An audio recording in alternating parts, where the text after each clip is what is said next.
I'm a narrator on Chilling, the awesome horror app that features over 1,000 horror stories, over a dozen narrators, some of who you might know from YouTube, as well as full-length novels and exclusive series, and Chilling originals. You can select and change the ambient sound on the background of these stories whenever you want without affecting the story that you're listening to. And we release hours of new stories every week. Click the link in the description to download and start your free trial to see if you like it.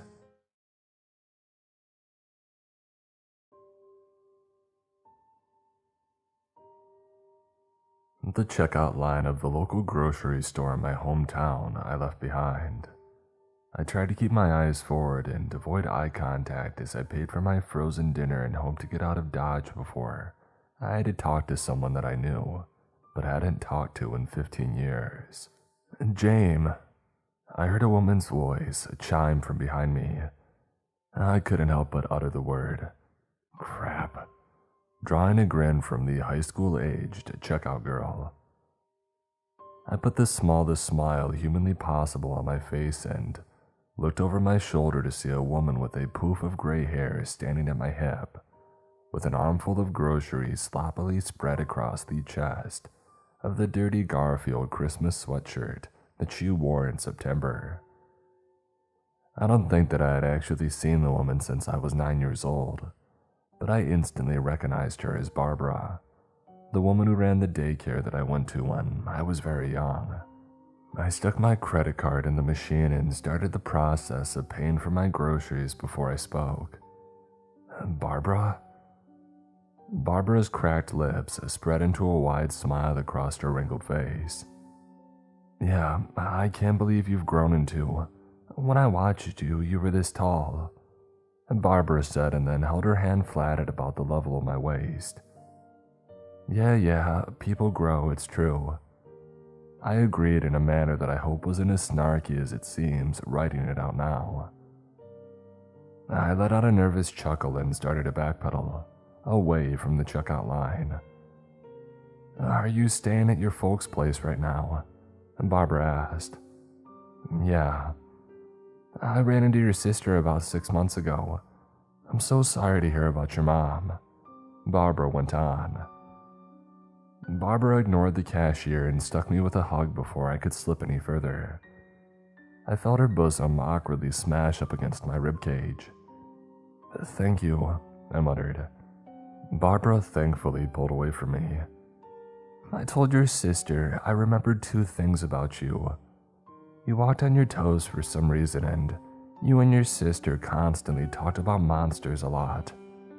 You two were always really scared of bloody monsters." I couldn't get the second thing Barbara said out of my head as I drove up the highway towards the house that I grew up in, and both my parents had died in within the past couple of years. I called up my sister. She didn't answer. She hadn't answered her phone in months. I don't know why I even kept trying. I left a voicemail. "Hey, it's Sam. I just ran into Barbara, the lady who ran our daycare at the store, and she said something weird. She specifically mentioned that we always talked about monsters and being scared of bloody monsters. It's weird she specifically mentioned that, but I wanted to talk to you about it, see what you might have remembered. I kind of remember being scared a lot, but I would have never thought it would be something enough for her to mention 15 years later. Call me back. Bye." I wrapped up my message just as I pulled up to the dirt driveway which snaked up to my parents' house, and the tin mailbox with our last name printed on it in big, sloppy white painted letters, which were so faded that they could almost no longer be read. I expected to feel the familiar touch of dry paper envelopes when I stuck my arm in the mailbox, but instead I brushed up against the stiff plastic of an unmarked VHS tape. My dead parents still had a VCR hooked up and ready to go in their living room. It ironically sat next to a DVD player that I gave them about 20 Christmases ago that they never set up. My fingertips started to sweat when I pushed the tape into the VCR, hit play, and looked up at the blue screen on the TV. I had no clue what I was about to watch. I took a deep breath when I saw the video open up to a grainy shot. I gulped that breath down when I immediately recognized the setting. The fake wood paneling of the playroom in Barbara's double-wide trailer which housed her daycare was unmistakable. I can still remember the box of a room which was kept empty except for one basket of toys. All those years later, the still empty space still gave me a hollow feeling and tingle in my spine. The video cut back to blue again and then crackled back to life with a grainy image of myself, probably around 7. I was dressed in Teenage Mutant Ninja Turtle pajamas and a bowl cut with a colic, which sat atop a melon head which was too big for my skinny body. "What's your name?" A groggy male voice that I remembered as belonging to Barbara's husband, Dale, asked my younger self as I looked away from the camera. "Jamie." The younger me mumbled on the camera and winced against the sharp lighting which shone in my face. The camera quickly zoomed out and panned a little to the right to reveal my sister Mandy standing next to me in Little Mermaid pajamas. "And what's your name?" Dale asked. Mandy took a little longer to answer. She quivered, appeared on the verge of tears. I took some time to take in the setting again. Out the window behind both of our little bodies, I could see that it was night, yet I had no memory of ever being at Barbara's daycare at night. "Mandy," the words barely dribbled out of my sister's pursed lips. I heard a woman's voice mutter something that I couldn't make out off the camera, and then the room went dark. I can now just barely see the outlines of my sister and myself in the almost complete blackness. The sounds of myself and my sister beginning to cry filled the darkness for a few seconds, before being drowned out by the sound of a quick shake of the entire room. It sounded like somebody had thrown a basketball on the floor as hard as they could, and then caught it on its way back up. And then again, the crying sounds got louder. "There it is." The woman's voice off camera got a little louder, and I was able to identify it as belonging to Barbara. "Please, no," my sister cried out. One more thud sound reverberated through the room, followed by a few seconds of silence, and then a horrible screeching sound of a siren rang out. The screeching siren went for a few seconds and then came to an abrupt stop. The lights flicked on and Mandy and I stood in our same spots, panting and trying to catch our breath. The thud sound returned.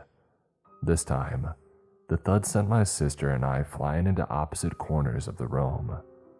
We each hit the fake wood hard and crashed down to the ground. "Stop, we've got to stop," Barbara's voice yelled out from off camera. I saw a younger Barbara walk into frame for a second and then the video cut out. The video came back on and changed to a close-up shot of Barbara sitting in a chair in the blank playroom, with her plume of blonde hair done up in spectacular fashion and her cheeks rouged. She looked like she was doing one of those old video dating personals from the early 90s. "My name is Barbara Daniels and I am from Adams Grove, Oklahoma, and I believe we have discovered paranormal powers in our home, manifesting themselves in the bodies of 2 young siblings who attend our daycare. What you will see on this videotape is either a spirit or the work of a demon, some kind of poltergeist, and we would like to request the supernatural advocates come to our home in Adams Grove and help us in an episode figure out what is happening with these children." Barbara stopped for a moment to collect herself. "Can you please explain the situation with the kids?" Dale asked from behind the camera. "The children are ages 7 and 10 and attend my daycare. These episodes start when they fall asleep in the night, and they wake up in a daze before they fall asleep again shortly after. After they wake up, they seem to have absolutely no memory of what happened. However, they constantly talk about how they are scared of the monsters, and the bloody monsters, though they do not have many details about what these monsters are. We made these tapes to show what is happening to these kids in hopes that they can get the help it appears their parents don't want them to get before something bad happens. The video opened again with Mandy and I standing in the room in our cartoon pajamas, trembling. Barbara walked into frame and put her hands on each of our shoulders. "We're right here," Barbara said so quietly that the camera barely picked it up. "This is the last time." Barbara got back behind the camera. The lights flicked on and off in the time that it took for her to get out of the shot. The thud sound from the earlier footage began again and the room shook. The younger me dropped to the floor and stuck his face into the carpet. Mandy just kept staring at the camera, seemingly frozen. Another thud. Mandy dropped to the ground like a bomb went off. "Screw you," Mandy screamed at the camera. "I'll kill you." She screamed again and her voice seemed to drop about 10 octaves. "Has this happened before?" Dale asked quietly from behind the camera. No answer from Barbara. "You're a cheater. Mike Blake is a cheater and everybody knows it. You probably have some disease or something from her." Mandy took a few defiant steps towards the camera and pointed a flexed finger at the lens with hate burning in her eyes. "Who is Mike Blake?" Dale asked. Again, no answer from Barbara. I knew the answer to the question. Mike Blake was my sister's soon-to-be ex-husband that she broke up with because he was cheating with a bar girl from town. Mandy collapsed onto the floor on the screen and younger me rose to my feet at just the same time, as the lights had started flickering every half second, the way they do when you take the light switch and turn it on and off as quickly as you can. And then the video cut out. I wasn't going to waste time with a call now. I got back into my truck and drove straight to Mandy's house on the other end of town. Much like my parents, Mandy lived on a long, muddy private driveway which snaked off the highway and led up to a large but worn-down and rustic house at the top of a steep hill. A pack of filthy dogs announced my arrival when I pulled into her gravel driveway and looked up at her house as a thick stream of smoke billowed out of the chimney and into the tall trees. The dogs nipped at my dirty cuffs on my jeans when I walked up to the porch and noticed that there didn't seem to be a light on anywhere on the property, despite the fading sunset and the near darkness of the woods around the home. The only light that I was able to see came from a candle lit in the window of the living room, which sat next to the front door. I knocked softly on the wooden front door with my eyes stuck on the living room window. I noticed a breeze walk by the lit wick of the candle a few moments after my knock. I held my breath as I listened to footsteps approach the door on the other side. I was shocked by what greeted me when the door had opened. I recognized Mandy, but it looked as if she was wearing some kind of Hollywood special effect makeup, which made her look like a real-life witch. Wrinkled and just slightly hued yellow, her skin looked like that of an 80-year-old dying woman's, not that of a woman just in her early 30s. Her eyes were sunken in her skull like a shrunken head, and her hair was a tangled rat's nest on the edge of dreadlocking. "You shouldn't have talked to her," Mandy said before I could even get a word out. "You got my message."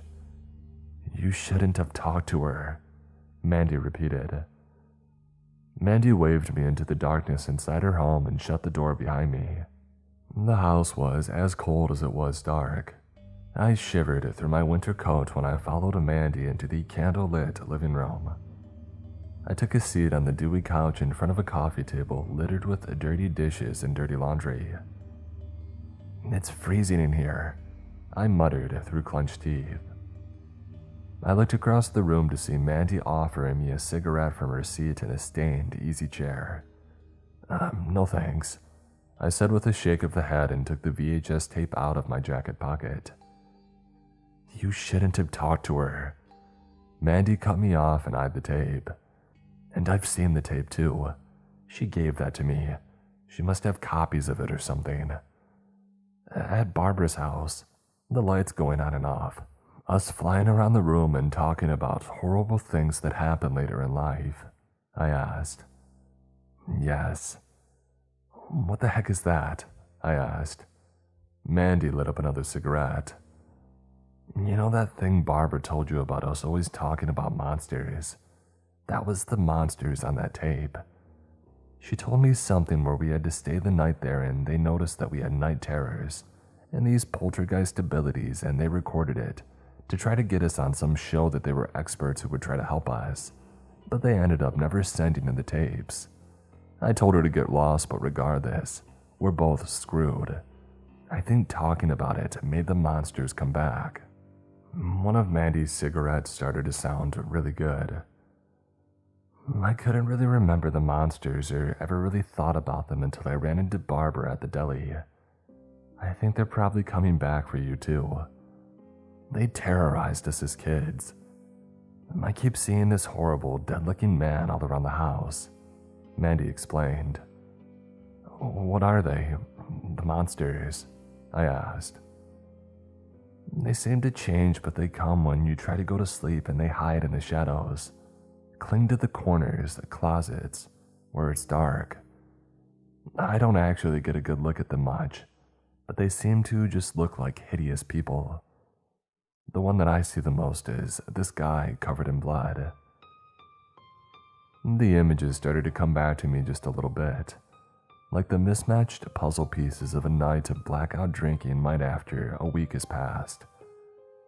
I could picture myself waking up in the middle of the night in my parents' house, tiptoeing in the dark on the way to the bathroom or Mandy's room to seek shelter, and seeing the shadows down the hall or behind the shower curtain or shaking the doors of my closet. I suddenly felt as if the monsters were crawling all over the room. The childhood fear which had paralyzed my every step once the sun went down, it was starting to come back. My panicked eyes scanned the room, looking for them. I saw none, but I felt them. If these things work in the dark, then why don't you have any lights on? I asked. You tried paying electricity bills when you can't sleep and your piece of crap husband leaves you alone. They shut the power off. Mandy finally seemed to show some energy when she spoke. What are we going to do? I asked. I don't know, Mandy mumbled. Should we go to Barbara with the tapes? I asked. Barbara's house was exactly the same. A raised double wide with brown and tan paint and a wooden deck raised up off the ground level and a big tool shed. I almost felt like I had traveled back in time just going to the place. Barbara gave us a frazzled look when she saw us standing on her porch. She followed it up with one of those looks that someone gives when they pretend to be excited to randomly bump into someone, but they're actually horrified about it. You could see the breath get sucked out of her in an instant. Oh, hi. Barbara spoke after a few frenzied seconds. Do you want to come in? Here's fine. I whipped the VHS tape out of my jacket pocket and I pushed it in her face. What is this? That's the tape we made for the Paranormal Help show. Why did you stick it in our mailbox? I cut off Barbara. I didn't put that in your mailbox, Barbara said defensively. The gears started to turn in my head. She was telling the truth. Barbara was behind me in line at the store when I had bumped into her, and I went directly to my truck and had raced to my parents right after that. There was no way she got that tape into the mailbox after we had talked. I admit, Barbara going on broke me out of my thought process. I took that video, but I gave it to your grandmother years ago. Both tapes. My father's mother was a very complicated topic and a figure in our lives. I vaguely remember her as a steady presence in our lives in my very first memories. A rail-thin woman with long red hair and pale skin. I seem to remember her always giving me really good salty sweet cookies that she made, so I thought that she was pretty cool. And then suddenly, she was completely out of our lives. No Thanksgiving, no Christmas, no birthdays, no weddings, funerals. Just gone. Without any explanation from either of my parents, it was like she had never even existed. I didn't think about my grandma after she had disappeared until high school, when Mandy told me that she found out our grandma was the person who ran the psychic business along the highway a few towns over. I thought about dropping in there for years, but I never did. I figured it was time to finally pay that palm reader by the highway a visit. The red and purple neon sign I remembered still buzzed in the window of the little house on the edge of the little village of Ranchford. It was nearly 9, but the sign still burned the word "open" into the night. "You think she's still alive?" Mandy asked as we sat in the truck looking at the house. "Mom and Dad are already dead." "Yeah, but they died super young. I think she's only in like her late 70s, or something like that. We'll just have to find out, I guess," I answered. We walked up to the door and pressed an electronic doorbell. Classical chimes rang out from inside of the home. The door opened before the chimes stopped, and we came face to face with the grandma that we hadn't seen in more than 20 years. Her long red hair was shorter and had turned gray, and her face was a lot less sharp, but it was definitely her. "I knew you were coming," Grandma said before ushering us in. Grandma sat us down in her fortune-telling or palm reading room and poured us cups of hot tea without asking if we wanted them. "You watched the tapes," my grandma said once we all sat down on deep purple furniture. "Yeah, look, I don't know what happened between you and Mom and Dad, but I don't care. I just want to know what this is and what we can do about it," I explained. "I don't want to end up like her." I finished and pointed to Mandy. My grandma took a deep breath and started in. "It's a lot more simple than you might think. When you two were young, I started to notice that you had some of these psychic abilities that I have. The two of you could see things that hadn't happened yet, or see people in places before they were there, or in states, ages that they had not appeared yet. Your parents wanted to put you in therapy, but I knew the only true way you could get through it all was to understand it. I tried to tell your parents that, but they wouldn't have any of it. They just put you straight in therapy to block it all out, and it worked for a long time. I instead tried to work with your babysitter, who was a client, and it started to work, but your parents found out, and then they cut me off. I had to wait until they died to reach back out to you about it, and it is good timing, because I can tell your powers have come back, and they only come back in this way when something very big is about to happen, something the power wants to tell you about." "Well, now what?" I asked. My grandma's face lit up. "You need to come back. I can explain to you that what you might think are monsters are not really monsters at all. They are probably just people you know flashing before you at different stages, moments of their lives that you will see. You need to be prepared for the night visions experienced on those tapes as well, because they are coming back." "Okay, great," I said sarcastically. "I know my vision. It's me getting on my flight back to Houston tomorrow with a good night's sleep." I got up and Mandy followed me out the door. Grandma stumbled after us with tears in her eyes. "You have to come back. I feel something very big is coming." My grandma pleaded from her open doorway. Mandy and I ignored Grandma. We walked out to my truck, got inside, and drove away. We pulled away with tension, sweating out of our pores and into the cramped cab of the single-bench truck. Mandy wasn't talking, but I sensed that she may have thought that I made the wrong decision. I reached over and turned on the radio to try and cut through the animosity in the air. All that came out of the speakers was static. I scanned through more stations, but there was nothing but static. I stopped the dial when I finally reached a station which had sound. The nasally drone of a newscaster speaking in a monotone leaked out of the blown speakers. Tornado warnings have been issued for Shelby, Brockton, and Ogden counties. Residents are advised to seek shelter immediately, the newscaster's voice announced. The world outside had seemed to maintain an eerie calm all night, but I noticed the trees which lined the highway were swaying violently. Large piles of debris and shrubs were skating across the highway in front of us. A branch broke off a tree and landed in the bed of my truck with a hard thud. The world outside the truck had turned to